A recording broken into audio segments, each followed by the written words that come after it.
నమస్తే తెలుగు రాజ్యంకి స్వాగతం. నేను మీ సంధ్య. ఏపీలో సాయికృష్ణ లాకప్ డెత్ కాపుల్లో ప్రకంపనలు సృష్టిస్తోందా? సిఐ నాగరాజు కాపుయే లాకప్ డెత్ అయిన సాయికృష్ణ కాపు కావడంతో కాపు వర్సెస్ కాపులు అన్నట్టుగా ఇది పొలిటికల్ టర్న్ ఏ రేంజ్లో తీసుకుందో, నేతలు ఒకరికొకరు వైఎస్ఆర్సీపీ వర్సెస్ జనసేన ఏ రకంగా విమర్శలు చేసుకుంటున్నారో మనం చూస్తున్నాం. ఈ నేపథ్యంలో పిఠాపురంలో కాపులు ఉన్నారు కాబట్టే పోటీ చేశారా పవన్ కళ్యాణ్ గారు అనేసి, మరి వంగా గీత గారు ఎందుకు వచ్చారో అందుకోసమే వచ్చారా అనేసి, మరి పిఠాపురంకి వచ్చేసి మాజీ ముఖ్యమంత్రి జగన్మోహన్ రెడ్డి గారు పోటీ చేస్తారా అంటూ పంత నానాజీ గారు చేసిన కామెంట్స్ కావచ్చు, ఇలా కాపు వర్సెస్ కాపులు అన్నట్టుగా ఉండడము, ఈ నేపథ్యంలో గీత గారు ఘాటుగా స్పందించడము, దానికి తగ్గట్టుగా అంబటి గారి రిప్లై కావచ్చు, ఇలా ఒకటేంటి ఒకరి తర్వాత ఒకరు ఏ రేంజ్లో విమర్శలు ఎక్కుపెడుతున్నారో మనం చూస్తున్నాం. ఈ నేపథ్యంలో ఏం జరుగుతోంది తెలుసుకునే ప్రయత్నం చేద్దాం. చరిత్రకారులు, సినీ రాజకీయ విశ్లేషకులు చిల్లగడ్డ శ్రీకాంత్ గారు మనతో ఉన్నారు. ఆయన మాటల్లో. శ్రీకాంత్ గారు నమస్తే. నమస్కారం సంధ్య గారు. ఏంటి కాపు మంటలు మరొకసారి జ్వాలలు రగిలిస్తుందా? ఏం జరుగుతోంది? పిఠాపురం వేదికగా రాజకీయ విమర్శలు మనం చూస్తున్నాము, వ్యక్తిగత విమర్శలకు కూడా దిగే ప్రయత్నం చేస్తున్నారు. కాపు వర్సెస్ కాపు అన్నట్టుగా ఉంది, వైఎస్ఆర్సీపీ వర్సెస్ జనసేన. ఏం జరుగుతోంది ఇక్కడ? వైఎస్ఆర్సీపీ వర్సెస్ జనసేన అని కాదు, కానీ మనం గతంలోనే మనం ఒక విశ్లేషణ చేసాం. అదేంటంటే వైసీపీ అధికారంలోకి వస్తే బొత్స సత్యనారాయణ గారిని కానీ లేకపోతే తోట త్రిమూర్తులు గారిని కానీ ఏమైనా ముఖ్యమంత్రులను చేస్తారా, లేకపోతే కూటమి అధికారంలోకి వస్తే పవన్ కళ్యాణ్ గారిని ముఖ్యమంత్రులను చేస్తారా, ఒకసారి తేల్చేస్తే వారు వన్ సైడ్ అయిపోద్దని చెప్పేసాం మనం. అవును, గతంలో ఒక విశ్లేషణలో చాలా క్లియర్ గా చెప్పారు. జగన్మోహన్ రెడ్డి గారు 5 సంవత్సరాలు ముఖ్యమంత్రి చేశారు. రాష్ట్ర పార్టీ జాతీయ అధ్యక్షులో లేకపోతే రాష్ట్ర అధ్యక్షులో ఆయన జగన్మోహన్ రెడ్డి గారే కాబట్టి వారే ఇదేమైనా రాచరికపు పాలన, కుటుంబాల యొక్క ఏమంటారు వంశపారంపర్యంగా మేము ప్రాతినిధ్యం వహిస్తాం, మేమే ముఖ్యమంత్రి పీఠం మీద ఆసీనులు అవుతామన్నది కాసేపు పక్కన పెడితే ఖచ్చితంగా రాజకీయ పార్టీలో వారు మరొకరికి అవకాశం ఇవ్వచ్చు. అది మనకి ఏఐఏడిఎంకే మనకు అక్కడ నిరూపించి చూపించింది తమిళనాడులో. కేవలం జయలలిత గారు మాత్రమే కాదు, వేరే సామాజిక వర్గాలకు కూడా సమీకరణలలో భాగంగా ముఖ్యమంత్రి పీఠం మీద వాళ్ళు ఆసీనులు అయ్యేటటువంటి అర్హత వాళ్ళకు ఉంది, వాళ్ళకి అవకాశం ఉంది, కల్పిస్తుందని ఏఐఏడిఎంకే అక్కడ నిరూపించింది. కాబట్టి అటువంటి ప్రయోగం తెలుగు నేల మీద మరీ ముఖ్యంగా ఆంధ్రప్రదేశ్లో జరిగితే మాత్రం ఖచ్చితంగా అద్భుతమైనటువంటి ఫలితాలు ఆ రాజకీయ పార్టీలు లబ్ధి చేకూరే విధంగా వాళ్ళకి సాగుతాయి. కూటమి అధికారంలోకి రావాలి 29 ఎన్నికల్లో అనుకుంటే, 29 ఎన్నికల అధికారంలోకి రావాలనుకుంటే ఖచ్చితంగా పవన్ కళ్యాణ్ గారిని ముఖ్యమంత్రి చేస్తాము అంటే మాత్రం కూటమి ఖచ్చితంగా అధికారంలోకి వస్తుంది. లేదు, ముందు 2.5 సంవత్సరాలు లోకేష్ గారు ముఖ్యమంత్రి అవుతారు, తర్వాత పవన్ కళ్యాణ్ గారికి అవకాశం ఇస్తారు అని అంటే ఒకంత డోలాయమాన పరిస్థితిలో పడుతుంది. అట్లాగే వైకాపా అధికారంలోకి రావాలనుకుంటే ఈ సామాజిక వర్గం మీద అంత ప్రేమే ఉంటే ఈ సామాజిక వర్గానికి చెందినటువంటి అత్యంత సీనియర్ నాయకులైనటువంటి బొత్స సత్యనారాయణ గారిని ముఖ్యమంత్రి అభ్యర్థిగా ప్రకటించాలి జగన్మోహన్ రెడ్డి గారు. అట్లాగే తోట త్రిమూర్తులు గారు, వాళ్ళిద్దరిలో ఎవరో ఒకరిని ముఖ్యమంత్రి అభ్యర్థిగా ప్రకటిస్తే ఖచ్చితంగా సత్ఫలితాలు ఉంటాయి. ఖచ్చితంగా అది చేసి తీరాలన్నమాట. అది చేస్తారా చేయరా? అలాగే మీరు సిఐ నాగరాజు గారు, అట్లాగే మన గాది సాయికృష్ణ, వీళ్ళిద్దరూ ఒకే సామాజిక వర్గానికి చెందినటువంటి వారు కదా అనేటటువంటి అంశాన్ని కూడా మీరు లేవనెత్తారు. ఇక్కడ ఏంటంటే క్రిమినల్ ఈజ్ ఆల్వేస్ క్రిమినల్. ఇది మనం గతంలో కూడా మనం విశ్లేషణ చేసాం. క్రిమినల్ ఎప్పుడూ క్రిమినలే. క్రిమినల్ని కులకోణంలో చూడకూడదు అన్నప్పుడు ఒక్కొక్కసారి విఘ్నులు ఏమంటారంటే క్రిమినల్కి కులం లేనప్పుడు చట్టానికి కులం ఉంటుందా, న్యాయానికి కులం ఉంటుందా అని చెప్పి కూడా ప్రశ్నిస్తారు. ఎందుకంటే చట్ట పరిధిలో కావచ్చు, న్యాయ పరిధిలో కావచ్చు, చాలాసార్లు కులమే సమీకరణగా మారి, కులమే బలంగా మారి, కులమే బలహీనతగా మారినటువంటి సందర్భాలు చరిత్రలో చాలా అంశాలను మనకు స్పష్టం చేస్తాయి. కాబట్టి ఇక్కడ ఏంటంటే అతను క్రిమినల్ ఎప్పుడు క్రిమినల్ని ఎప్పుడు మనం సమర్థించాం. ఏ కోశానా కూడా తప్పు చేసినటువంటి వాడిని, దోషిని నిరూపించబడినటువంటి వాడిని ఎట్టి పరిస్థితుల్లో ఏ మీడియాలో ఉన్నప్పటికీ మనం వాళ్ళని వెనకేసుకురావడం అనేది జరగదన్నమాట. తప్పు చేస్తే వాళ్ళకి ఆ తప్పు నిరూపించబడితే శిక్ష పడాలినే మనం కోరుకుంటాం. ఇక్కడ ఏంటంటే లాకప్ డెత్ చేయడం అనేది దాన్ని మభ్యపెట్టాలనుకోవడము, అది అత్యంత అమానవీయమైనటువంటి అంశం. దానిని మనం ఎట్టి పరిస్థితుల్లో దానిని కూడా మనం సమర్థించడం లేదు. అత్యంత అమానవీయమైనటువంటి దానిని కూడా మనం సమర్థించడం లేదు. అట్లాగే తల్లి ఎవరైతే ఉన్నారో గాది సాయికృష్ణ తల్లి, కన్నీరు మున్నీరు అవుతున్నటువంటి తల్లిని ఇప్పుడు చంద్రబాబు నాయుడు గారు సాక్షాత్తు రాష్ట్ర ముఖ్యమంత్రి గారు పిలిపించుకుని మాట్లాడడం అనేది సర్వదా మీకు చర్చనీయాంశమైంది. సిట్టు బృందం దాన్ని వాళ్ళు తీసుకొచ్చిన తర్వాత ఇప్పుడు రవిప్రకాష్ రవిప్రకాష్ గారిని ఐపీఎస్ అధికారిని వాళ్ళు ఆ బృందానికి వారిని నియమించడం జరిగింది. అయితే చాలామంది ఇక్కడ పౌర హక్కుల సంఘాల నేతలు కావచ్చు, లేకపోతే సభ్య సమాజం కావచ్చు, ఇతరత్ర ఎవరైతే ఉన్నారో వాళ్ళందరూ సిట్ కంటే సిబిఐ ఖచ్చితంగా రంగంలోకి దిగితే కానీ న్యాయం జరగదని వాళ్ళు ఒకవైపు ఘోషిస్తున్నటువంటి విషయాన్ని కూడా మనం ఇక్కడ గుర్తుపెట్టుకోవాల్సినటువంటి అవసరం ఉంది. అయితే మీకు ఇక్కడ ఎప్పుడైనా సరే వైసీపీ సొంత సామాజిక వర్గం ఏదైతే ఉందో ఆ సామాజిక వర్గం ఎప్పుడు ఎక్కడ ఇలా బాహాటంగా సమావేశాలు సభలు నిర్వహించుకోదండి. అట్లాగే తెలుగుదేశంలో ఉన్నటువంటి వాళ్ళ సొంత సామాజిక వర్గం ఏదైతుందో వాళ్ళు కూడా ఇట్లా బాహాటంగా సభలు సమావేశాలు ఎక్కడ ఎప్పుడు నిర్వహించుకోరు. ఇంత బహిరంగంగా మీడియాను ఆహ్వానించి మీడియా ముఖంగా తమ యొక్క ఆవేదన కావచ్చు, ఆవేశాన్ని కావచ్చు, ఆక్రోశాన్ని కావచ్చు వాళ్ళు వెలిబుచ్చరు. అంతా లోపాయకారి ఒప్పందాల్లాగా, వాళ్ళ అంతర్గత చర్చల్లాగా, రాజకోట రహస్యాల్లాగా సాగుతాయన్నమాట. ఇక్కడికి వచ్చేటప్పటికి ఏంటంటే వీళ్ళని ముందు పెట్టి, సామాజిక వర్గాన్ని ముందు పెట్టి జగన్మోహన్ రెడ్డి గారు అట్లాగే తతిమ్మారెడ్లు చేస్తున్నటువంటి రెడ్డి రాజకీయం ఏదైతే ఉందో దీనిని ఖచ్చితంగా మాలాంటి సామాజిక రాజకీయ విశ్లేషకులు అయితే ఖచ్చితంగా ఖండిస్తాం. సమర్థించం. ఎందుకు సమర్థించము అని అంటే సరే, అంటే ఇప్పుడు జరుగుతున్న అంశం ఒకటైతే నేతలు ఆ అంశాన్ని మర్చిపోయి పిఠాపురం వేదికగా మీరు వస్తారా, మేము వస్తాము అని జబ్బలు చర్చుకోవడం కావచ్చు. 2009 ఎన్నికల్లో 9 ఎన్నికలకు ముందు 2008లో ప్రజారాజ్యం పార్టీ ఏర్పాటైన తర్వాత, ప్రకటించబడిన తర్వాత కొంతమంది ముఖ్య నాయకులు పార్టీ ఏర్పాటుకు ముందే పవన్ కళ్యాణ్ గారితో సమావేశమైనటువంటి సందర్భంలో సామాజిక వర్గానికి చెందినటువంటి నాయకులు, కొంతమంది ముఖ్య నాయకులు వారితో సమావేశమైనటువంటి సందర్భంలో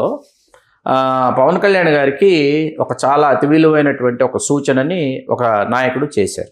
అదేమిటంటే, నేనున్నాను ఆ సమావేశంలో, నేను కూడా ఉన్నాను, వీళ్ళందరినీ తోడుకొని వెళ్ళినటువంటి వాళ్ళలో నేను ఉన్నాను. ఆ నాయకుడు చేసినటువంటి సూచన ఏమిటంటే, చిరంజీవి గారి కుటుంబం, అల్లు అరవింద్ గారి కుటుంబం, మీరందరూ గోదావరి మూలాలు ఉన్నటువంటి కుటుంబాలు అన్నది తేటతెల్లం, రాష్ట్రంలో అందరికీ తెలిసినటువంటి విషయం. అయితే రాయలసీమ, నెల్లూరు, ప్రకాశం ప్రాంతానికి వచ్చేటప్పటికి ఇక్కడ ప్రాంతీయ, సామాజిక, ఆర్థిక, రాజకీయ, సాంస్కృతిక సమీకరణాలు ఏవైతే ఉన్నాయో అవి చాలా భిన్నంగా ఉంటాయి. ఈ 6 జిల్లాలకు వచ్చేటప్పటికి చాలా భిన్నంగా ఉంటాయి. ఈ 6 జిల్లాలలో ఉన్నటువంటి సొంత సామాజిక వర్గం ఏదైతే ఉందో వాళ్ళల్లో కాన్ఫిడెన్స్ లెవెల్స్ పెరగాలంటే, వాళ్ళల్లో తెగువ రావాలి, వాళ్ళల్లో ధైర్యం నిండాలి, వాళ్ళలో బలం పుంజుకోవాలంటే మీరు గెలుపోటముల్ని పక్కన పెట్టి, పవన్ కళ్యాణ్ గారు మీరు గెలుపోటముల్ని పక్కన పెట్టి కడప లోక్సభ నియోజకవర్గం నుంచి మీరు వచ్చి పోటీ చేయండి అని ఆ నాయకుడు సూచించారు. ఇప్పుడు 2009 ఎన్నికలు రాబోతున్నాయి. 8లో ఇంకా ప్రజారాజ్యం పార్టీ ప్రకటన కూడా జరగకముందు జరిగినటువంటి ఒక సమావేశం ఇది, అంతర్గత సమావేశం. కడపలోనే ఎందుకు అని పవన్ కళ్యాణ్ గారు ప్రశ్నించారు. కడప నియోజకవర్గం నుంచి, లోక్సభ నియోజకవర్గం నుంచి వైఎస్ జగన్మోహన్ రెడ్డి గారు మొట్టమొదటిసారి ప్రత్యక్ష ఎన్నికల్లో పోటీ చేయబోతున్నారు. మీరు వచ్చి పోటీ చేస్తే ఏమవుతుందంటే, ఈ కుటుంబం అంటే, వీళ్ళంటే, చిరంజీవి గారి కుటుంబం అంటే కేవలం గోదావరి జిల్లాలకో లేకపోతే ఉత్తరాంధ్రకో, గుంటూరు, కృష్ణా జిల్లాలకో పరిమితం అయిపోయినటువంటి సామాజిక వర్గం కాదు.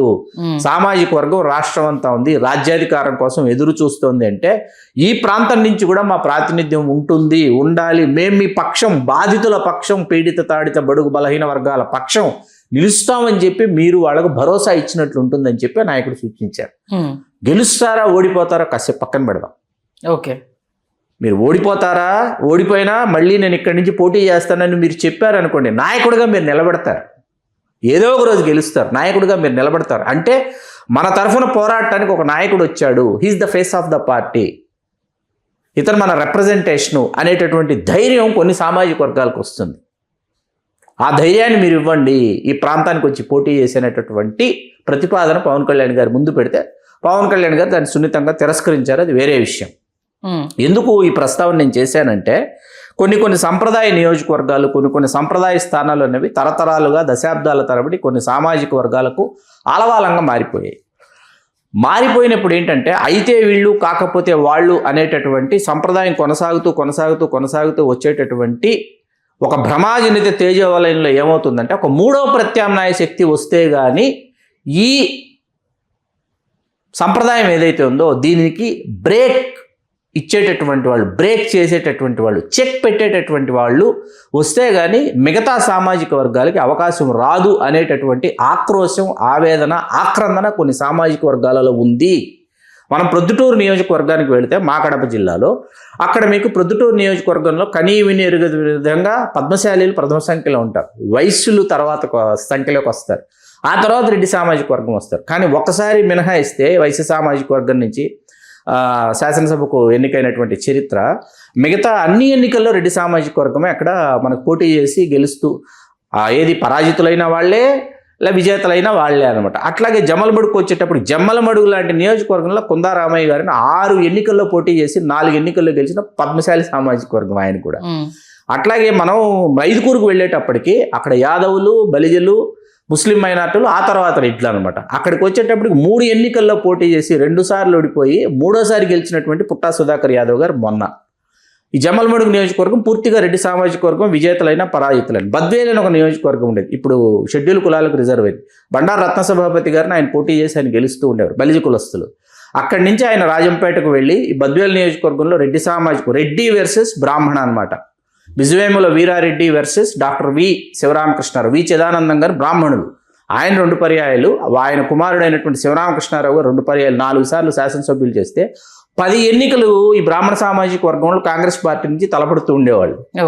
ఈ బిజువేముల వీరారెడ్డి గారు తెలుగుదేశం నుంచి ఆయన పోటీ చేస్తూ ఆయన గెలుస్తూ ఆయన రాష్ట్ర మంత్రి కూడా అయ్యారు. ఆయన తన కుమార్తె కొండ్రెడ్డి విజయమ్మ గారు ఒకసారి మన వీరారెడ్డి గారి మరణానంతరం ఆవిడ శాసనసభ్యురాలు అయ్యారు. ఆ తర్వాత డిసి గోవిందరెడ్డి గారు వారయ్యి ఇప్పుడు బద్వేలు షెడ్యూల్ కులాలకు రిజర్వ్ చేయబడింది.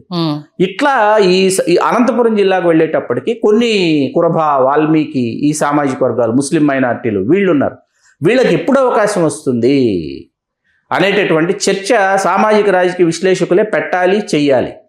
ఇప్పుడు మనం అద్దంకి ఉంది, పర్చూరు ఉంది, లేకపోతే చిలకలూరిపేట ఉంది, వినుకొండ ఉంది, కొండెపి ఎస్సీ రిజర్వ్. ఈ నియోజకవర్గాలలో అంటే కనీ విని ఎరుగని విధంగా కమ్మ సామాజిక వర్గం యొక్క సాంద్రత ఎక్కువ. కమ్మ సామాజిక వర్గం సాంద్రత అక్కడ వేరే వాళ్ళని తీసుకొచ్చి అక్కడ ప్రయత్నమో ప్రయోగం చేయాలంటే సాధ్యపడదు. అట్లాగే కొన్ని నియోజకవర్గాలలో మనం గోదావరి, గుంటూరు, కృష్ణా జిల్లాలకు వెళితే కొన్ని నియోజకవర్గాల్లో ఖచ్చితంగా కాపుల యొక్క సాంద్రత ఎక్కువ. ఇవాళ పొన్నూరు తీసుకున్నా, సత్తెనపల్లి తీసుకున్నా, లేకపోతే రేపల్లె తీసుకున్నా, ఈ నియోజకవర్గాలలో ఖచ్చితంగా కాపులు ప్రభావవంతమైన పాత్ర పోషిస్తున్నారు. కానీ ఈవేళ పొన్నూరు నియోజకవర్గంలో ఏ సామాజిక వర్గం ఈవేళ అప్రతిహతంగా గెలుస్తూ వస్తుందంటే 24 ఎన్నికల్లో కిలారి వెంకటరావు గారు కాపును మినహాయిస్తే మిగతా అన్ని ఎన్నికల్లో ధూళిపాల నరేంద్ర గారు కమ్మ సామాజిక వర్గం నుంచి గెలుస్తూ వస్తున్నారు. సత్తెనపల్లి ఒక్కటి మన అంబటి రాంబాబు గారు వర్సెస్ కన్నా లక్ష్మీనారాయణ గారు అయ్యింది కాబట్టి కాపుల నియోజకవర్గంగా మారింది. రేపల్లికి వచ్చేటప్పటికి అసలు అవకాశమే లేదు కాపులకు పోటీ చేయడానికి. అనగాని సత్యప్రసాద్ గౌడ్ గారు గెలుస్తూ వస్తున్నారు. కూచిపూడి రద్దు అయింది. రేపల్లె పూర్తి స్థాయిలో ఒక నియోజకవర్గంగా ఏర్పడింది. దుగ్గిరాల్లో కాపులు ఉన్నారు, దుగ్గిరాలు రద్దయింది. దుగ్గిరాల వరుసగా రెడ్డి సామాజిక వర్గం నుంచి గుదిబండి వెంకటరెడ్డి గారు గెలుస్తూ ఉన్నారు. కాపులు పోటీ చేస్తుంటారు. కిలారి కోటేశ్వరరావు గారు 2 సార్లు, తర్వాత చందు సాంబశివరావు గారు ఒకసారి, ఇట్లా పోటీ చేస్తుండేవాళ్ళు. స్వల్ప ఓట్ల తేడాతో ఓడిపోతూ ఉండేవారు అనమాట. ఈ సామాజిక వర్గం తమ యొక్క అస్తిత్వం కోసం, అస్తిత్వంతో పాటు అవకాశాల కోసం రాజకీయంగా కొన్ని నియోజకవర్గాల్లో పోటీ చేసేటటువంటి అవకాశం కోసం దశాబ్దాల తరబడి ఎదురు చూస్తోంది అనేది అంతే వాస్తవం. పులివెందుల నుంచి పవన్ కళ్యాణ్ గారు వచ్చి పోటీ చేశారా, పిఠాపురానికి వైఎస్ జగన్మోహన్ రెడ్డి గారు వచ్చి పోటీ చేశారా, లేకపోతే చంద్రబాబు నాయుడు గారిని ఇంకెక్కడికైనా పెనంలూరు పంపిద్దామా, ఇది కాదండి ఇప్పుడు ఇక్కడ చర్చ. ఇక్కడ చర్చ ఏంటంటే సామాజిక వర్గం ఆలోచనకు కూడా రాకుండా, సామాజిక వర్గం ఆలోచనకు కూడా రాకుండా కమ సామాజిక వర్గానికి చెందినటువంటి బెస్ట్ పార్లమెంటేరియన్ గోగినేని రంగనాయకులు గారు, ఆచార్య ఎన్జి రంగా గారిని పిలుస్తారు. ఆక్స్ఫర్డ్ యూనివర్సిటీలో ప్రొఫెసర్ వారు. ఆ తర్వాత వారు క్రియాశీలక రాజకీయాల్లోకి వచ్చారు. స్వాతంత్ర సమరయోధులు. కాంగ్రెస్ పార్టీలో చాలా సుదీర్ఘమైనటువంటి ప్రయాణం చేసి కాంగ్రెస్ పార్టీతో విభేదించి వెలుపలికి వచ్చి పుష్కర్ లోక్ పార్టీని స్థాపించి ఆ తర్వాత స్వతంత్ర పార్టీని స్థాపించి ఈ పార్టీల గుండా ఆయన ఎక్కడో శ్రీకాకుళానికి వెళ్ళిపోయి ఎంపీ అయిపోతుండేవాడు, మా చిత్తూరుకు వచ్చి ఎంపీ అయిపోతుండేవాడు, తెనాలికి వెళ్ళిపోయి ఎంపీ అయిపోతుండేవాడు, గుంటూరు నుంచి పలు పర్యాయాలు ఎంపీ అయిపోతుండేవాడు. మీకు అర్థమవుతుంది కదా. సాక్షాత్తు పండిట్ జవహర్లాల్ నెహ్రూ గారు, ఆచార్య ఎన్జి రంగా గారు ఓడిపోకూడదు అని నామమాత్రపు అభ్యర్థి. నేను కాంగ్రెస్ పార్టీలో లేరు, కాంగ్రెస్ పార్టీలో నుంచి వెళ్ళిపోయారు. ఆయన చరిత్ర అట్లాంటిది. ఆయన అటువంటి ఆయన పార్టీలో లేకపోయినా ఆయన పార్లమెంట్లో ఉండాలని నెహ్రూ గారు కోరుకునేవారు, రాజ్యసభకు ఎంపికయ్యారు ఆయన. స్వయంగా ఎన్టీ రామారావు గారితో కమ్మ మేధావులు, కమ్మ ప్రముఖులు, కమ్మ రాజకీయవేత్తలంతా ఏం చెప్పారంటే, గుంటూరు లాంటి చోట మనం తెలుగుదేశం పార్టీ పతాక రెపరెపలాడకపోతే ఎలా అని ఎన్టీ రామారావు గారు అంటే, మీరు ఎక్కడైనా ఎటువంటి అభ్యర్థినైనా నియమించండి, కానీ గుంటూరు లోక్సభ నియోజకవర్గం నుంచి మన తెలుగుదేశం పార్టీ నుంచి నామమాత్రపు అభ్యర్థినే నించోబెట్టండి, రంగా గారు గెలిచి ఎన్జీ రంగా గారు పార్లమెంటుకు వెళ్ళాలి అంటే రామారావు గారు అవునా అనుకుని రామారావు గారు వారిని ఒకసారి మర్యాదపూర్వకంగా కలుద్దాం అనుకుంటే పార్టీ ఇంకా ఏర్పాటు చేయలే. రాజకీయాలకు రావాలనుకుంటున్నారు, చర్చోపచర్చలు జరుగుతా. మర్యాదపూర్వకంగా ఎన్టీ రామారావు గారు కలవాలనుకుంటే సినిమాల్లో నటించే వాళ్ళని నేను కలవాలన్నాడు ఈయన, ఎన్జీ రంగా గారు. ఈయన కలవాలన్నారు. అంటే పాలిటిక్స్ అంటే సినిమా వాళ్ళకి, డ్రామాల వాళ్ళకి, రంగులు వేసుకునే వాళ్ళకి అసలు రాజకీయాలతో పార్టీతో ఏంటి పని అన్నట్టు మాట్లాడారు ఆయన, సొంత సామాజిక వర్గం అయినా. అటువంటి నాయకుడి మీద రామారావు గారు ఎప్పుడు నామమాత్రపు అభ్యర్థినే నించోబెట్టేవారు. ఆ అభ్యర్థి ఓడిపోతుండేవాడు. గుంటూరులో రామారావు గారు ప్రభంజనం కావచ్చు, 85 ఎన్నికలు కావచ్చు, అవి కావచ్చు, ఆచార్య ఎన్టీ రంగా గారే గెలుస్తుండేవారు కాంగ్రెస్ అభ్యర్థిగా. ఒక్క ఎన్నికలో లాల్జాన్ బాషా గారిని నించోబెట్టారు గుంటూరు లోక్సభ అభ్యర్థిగా. ఆయన గెలిచారు 14,000 ఓట్లతో ఆచార్య ఎన్జీ రంగా గారి మీద. నామమాత్రపు అభ్యర్థి ఆయన రంగా గారి మీద. రంగా గారు అక్కడి నుంచి క్రియాశీలక రాజకీయాల నుంచి తప్పుకున్నారు. ఎప్పుడు ఆ తర్వాత ఆయన ప్రత్యక్ష ఓడిపోయారు. అది అటువంటి ఒక ఉప ఎన్నిక తెలుగుదేశానికి అక్కడ ఎడ్జ్ వచ్చింది. ఓకే, ఎడ్జ్లో గెలిచేశాడు ఆయన లాల్జాన్ బాషా గారు. ఇవన్నీ మనం ఎందుకు మాట్లాడుకుంటున్నాం అంటే, కులం అనేది, సామాజిక కోణం అనేది, సామాజిక వర్గం అనేది ఎట్లా ఉంటుందని మనం చెప్పుకోవడానికి మాట్లాడుకుంటున్నాం. కొన్ని సందర్భాల్లో మనిషి ముఖ్యమైనప్పుడు, ఆ మనిషి క్యారెక్టర్ నచ్చినప్పుడు, ఆ మనిషి మన కోసం ఏదైనా చేసినప్పుడు సామాజిక వర్గం అనేది చూడరు. ఆయన ఆ ప్రాంతం కోసం ఏం చేశారు, అన్ని వర్గాలను ఎలా కలుపుకుపోయారు, దానికి సంబంధించి మన కోసం ఎలా నిలబడ్డారన్న ప్రాతిపదిక నాయకత్వ లక్షణాలే నాయకత్వ పట్టిమే. ఎక్కడికి వెళ్ళినా ఆయనకు గెలుపు స్వాగతం పలికింది అనేసానంటే రంగా, ఇప్పుడు ఎన్జీ రంగా గారు అంటే అది కదా నాయకత్వ లక్షణాలు అనేది. ఆయన గౌతు లచ్చన్న గారు, సర్దార్ గౌతు లచ్చన్న గారు వెనుకబడిన తరగతులకు చెందినటువంటి మహానాయకుడు. ఆయన కాళింగ సామాజిక వర్గానికి చెందిన బొడ్డేపల్లి రాజగోపాలరావు గారిని ఓడించి గెలిచి స్వతంత్ర పార్టీ అభ్యర్థిగా శ్రీకాకుళం ఎంపీ అయిన తర్వాత ఎన్జీ రంగా గారు పార్లమెంట్కి వెళితే నాకంటే బాగుంటుందని ఆయన రాజీనామా చేసి ఎన్జీ రంగా గారిని శ్రీకాకుళం తీసుకెళ్లి ఎంపీగా గెలిపించుకున్నారు. అది ఎన్జీ రంగా గారి చరిత్ర. శ్రీకాకుళంలో ఉన్నటువంటి సామాజిక వర్గాలు ఏవి? కమ్మ సామాజిక వర్గం శ్రీకాకుళంలో ఉందా, విజయనగరంలో ఉందా, విశాఖపట్నంలో ఉందా? లేదు కదా. లేనప్పుడు మీకేమవుతుందంటే, ఈయన బెస్ట్ పార్లమెంటేరియన్, ఈయన మన సమస్యలు వినిపిస్తారు అనేటటువంటి ఆలోచన విధానం అనమాట. ఇప్పుడు పందన్ నానాజీ గారు చేసిన కామెంట్స్కి వంగా గీత గారు ఒక రిప్లై ఇచ్చారు. నేనేదో ఇప్పుడు పిఠాపురంలో కాపు సామాజిక వర్గం ఉందని ఇప్పుడు రాలేదు, 94లో అన్న ఎన్టీఆర్ గారు నాకు వీర తిలకం దిద్ది మన తెలుగు మహిళ వస్తుంది గెలిపించండి అని పంపించారు.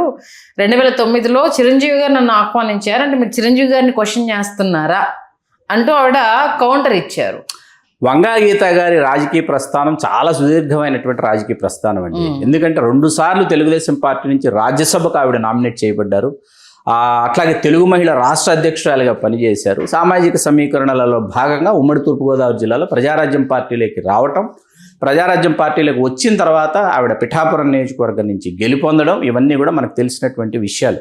ఒక్క రాష్ట్ర మంత్రి చేయలేదంతే ఆవిడ. మళ్ళీ ప్రత్యక్ష ఎన్నికల్లో ఆవిడ వైకాపా అభ్యర్థిగా ఆవిడ 2019 ఎన్నికల్లో ఆవిడ కాకినాడ లోక్సభ నియోజకవర్గం నుంచి గెలుపొందడం, ఇవన్నీ కూడా చరిత్ర చరణాలు అనమాట. అట్లాగే వెరీ గుడ్ లీడర్షిప్ క్వాలిటీస్ ఉన్నటువంటి ఒక రేర్ పర్సనాలిటీ అండి.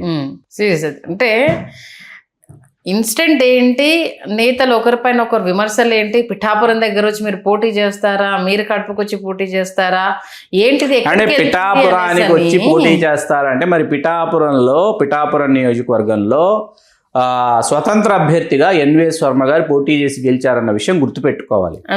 అక్కడ వైకాపా అభ్యర్థిగా పెండెం దొరబాబు గారు కాపు సామాజిక వర్గం, తెలుగుదేశం పార్టీ అభ్యర్థిగా పోతుల విశ్వం గారు, వీళ్ళిద్దరూ పోటీ చేసినప్పుడు మరి ఇద్దరు కాపుల్ని ఓడించి మీకు స్వల్ప ఓట్ల తేడాతోనైనా ఎన్విఎస్ వర్మ గారిని అక్కడ ఉన్నటువంటి ఎవరు గెలిపించారు అన్న విషయం కూడా ఇక్కడ దయచేసి గుర్తుపెట్టుకోవాలి. పిఠాపురం నియోజకవర్గం అక్కడ మరి 70,000, 80,000, 94,000 చూపిస్తున్నారు. ఏది ఓటర్ల జాబితాకు వచ్చేటప్పటికి ఉత్తరాంధ్రకు చెందినటువంటి ఉత్తరాంధ్ర కాపులు, అక్కడ స్థిరపడినటువంటి వాళ్ళు కావచ్చు, అక్కడే పుట్టి పెరిగి అక్కడే జీవిస్తున్నటువంటి తెలగ కాపులు కావచ్చు, వీళ్ళందరూ కలిపితే 90,000 పైచిలకు ఓటర్లుగా అక్కడ మనకు కనిపిస్తున్నటువంటి వైనం అనమాట. ఎక్కడ పిఠాపురం నియోజకవర్గంలో. మరి గతంలో మీరు ఎన్విఎస్ వర్మ గారిని గెలిపించారు. ఆ తర్వాత ఎన్విఎస్ వర్మ గారు ఏదో ఆయన దయాదాక్షిణ్యాల మీద పిఠాపురం నియోజకవర్గంలో పవన్ కళ్యాణ్ గారు నిలబడితే ఆయన గెలిపించారు. ఆయన ఇవాళకి ఇప్పటికీ ప్రచారం చేసుకుంటూనే ఉన్నారు. ఇప్పుడు ఆ ఎమోషనల్ బ్లాక్మెయిల్ ద్వారా రేపు ఆయన శాసనమండలికి ఎంపిక కాబడుతున్నారు. ఎమోషనల్ బ్లాక్మెయిల్ అధినేతని స్వయాన చంద్రబాబు నాయుడు గారిని చేస్తున్నారు. చంద్రబాబు నాయుడు గారు కూడా సరే అప్పుడు మనం మాట ఇచ్చాం కదా, మాట కట్టుబడి ఉందామని ఆయన ఆలోచిస్తున్నారు. సరే ఎమ్మెల్సీ తీసుకోవడమే కాకుండా రాష్ట్ర మంత్రి కూడా అయిపోదామని చెప్పేసి అదొక సమీకరణ, అదొకటి చేస్తున్నారు ఎన్విఎస్ వర్మ గారు. ఇవన్నీ కూడా మరి మాట్లాడుకోవాలి కదా. ఏ తర్వాత ఏంటి ప్రజలు ఏం గమనిస్తున్నారు ఈ ఓవరాల్ అంశం గురించి అంటే ఏం చెప్తారు? ఏమీ లేదండి, ప్రతి ఎన్నికలు పూర్తయిపోయి ఏ ప్రభుత్వం అధికారంలో ఉన్నప్పటికీ కూడా మీకు ఆయన చంద్రబాబు నాయుడు గారా ముఖ్యమంత్రి లేకపోతే జగన్మోహన్ రెడ్డి గారా కాసేపు మనం పక్కన పెడితే ప్రతి సమయంలో ప్రతి సందర్భంలోనూ ఈ సామాజిక వర్గాన్ని ముందుకు ఎగదోసి వీళ్ళని ముందు వరుసలో నించోబెట్టి వీరి భుజాల మీద శత్రువుని కాల్చాలనుకునేటటువంటి ప్రయత్నమే చేస్తున్నారు ఏ పాలక పక్షమైనా. అట్లాగే ఏంటంటే వీళ్ళకి వనగూడేది ఏమిటి, వీళ్ళకు ఒరిగేది ఏమిటి అని ఆలోచిస్తే మళ్ళీ చాలా పెద్ద ప్రశ్న ఉత్పన్నమవుతుంది. ఇప్పుడు ఇక్కడ మీరు బాగా మనం మాట్లాడుకుంటే జగన్మోహన్ రెడ్డి గారి సమయంలో జరిగినటువంటి ఎనీ స్కామ్, ఏ స్కామ్ అయినా తీసుకుందాం, లిక్కర్ స్కామ్తో సహా ఏ స్కామ్ అయినా తీసుకోండి. మీకు ఇక్కడ ఏ స్కామ్లోనూ మీకు ఒక కాపో బలిజో లేకపోతే ఒక ఎస్సీఓ ఒక ఎస్టీఓ ఒక బీసీఓ మీకు ఈ స్కామ్లో కనిపించరండి. మీకు అవును, ఆయన సొంత సామాజిక వర్గం వాళ్ళు కనిపిస్తారు. తెలుగుదేశం అధికారంలో ఉంది, ప్రభుత్వంలో ఉందని అనుకోండి, చెప్పుకోదగ్గ ప్రాజెక్టులు, చెప్పుకోదగ్గ వెంచర్లు, చెప్పుకోదగ్గ లైసెన్స్లు, చెప్పుకోదగ్గ పర్మిట్లు ఈ సామాజిక వర్గాలలో ఎవరికైనా లభిస్తున్నాయా లేదా ఒకసారి చూడండి. సొంత సామాజిక వర్గానికే వాళ్ళకి కావలసినటువంటి సమస్తము వాళ్ళు సమకూర్చుకుంటున్నారు ఎవరైనా సరే. ఈ లోపు ఏంటంటే 5 సంవత్సరాల కాలం ఈ సామాజిక వర్గంతో పాటు వీళ్ళు ఎప్పుడైనా అధికారంలోకి వస్తారేమో, వీళ్ళు అధికారంలోకి వస్తే వీళ్ళ తర్వాత మేము కూడా అధికారంలోకి రావచ్చును ఆశించేటటువంటి పీడిత తాడిత బడుగు బలహీన శ్రామిక కార్మిక కర్షక వర్గాలు ఏవైతే ఉన్నాయో వీళ్ళందరూ కూడా ఏంటంటే ఈ చర్చోపచర్చలు చేసుకుంటూ నన్నెప్పుడు బీసీలో చేరుస్తారు, నాకెప్పుడు రిజర్వేషన్ వస్తుంది, నేనెప్పుడు రాజ్యాధికారానికి చేరువవుతాను, లేకపోతే నాకు సినిమాకి ప్రీమియర్కి టికెట్లు దొరకలేదా, లేకపోతే ప్రీ రిలీజ్ ఈవెంట్కి పాసులు వచ్చాయా లేదా, లేకపోతే ఇటువంటి సామాజిక సమావేశాలు, కాపు కార్పొరేషన్కి నిధులు కేటాయించలేకపోయారా, జాగ్రత్త ఖబర్దార్ అని ఆ ప్రభుత్వం వస్తే వీళ్ళు, ఈ ప్రభుత్వం వస్తే వాళ్ళు. ఈ 5 సంవత్సరాల కాలంలో ఒక రచయిత చెప్పినటువంటి 3 వాక్యాలు ముగిస్తున్నాను నేను. కనురెప్ప దించితే వినయం, కనురెప్ప పైకెత్తితే విప్లవం, రెప్పపాటు కాలంలో దోపిడీ జరిగిపోతుంది అంటాడు. ఆ రెప్పపాటు కాలంలో ఇక్కడ దోపిడీ జరిగిపోతుంది. దోపిడీ ఎంత జరిగింది, ఎవరు చేశారు, ఎందుకు చేశారు అని తెలుసుకునే లోపు మన జీవితాలు కూడా పూర్తయిపోతాయి. అంటే కాపు సామాజిక వర్గం ఏ రకంగా అనగదొక్కబడుతుంది, అణిచివేతకు గురవుతూనే ఉంది. బెస్ట్ మీరు చెప్పిన ఆ లైన్స్ అప్లికబుల్ అవుతాయి. దాన్ని మర్చిపోయి కాపులే ఇప్పుడు కొట్లాడుకోవడం అనేది చాలా శోచనీయం. చూద్దాం మరి ఇది ఎటు దారి తీస్తుంది అనేది. మంచి సుదీర్ఘ విశ్లేషణ అందించారు. ధన్యవాదాలు శ్రీకాంత్. ధన్యవాదాలు సంధ్య గారు.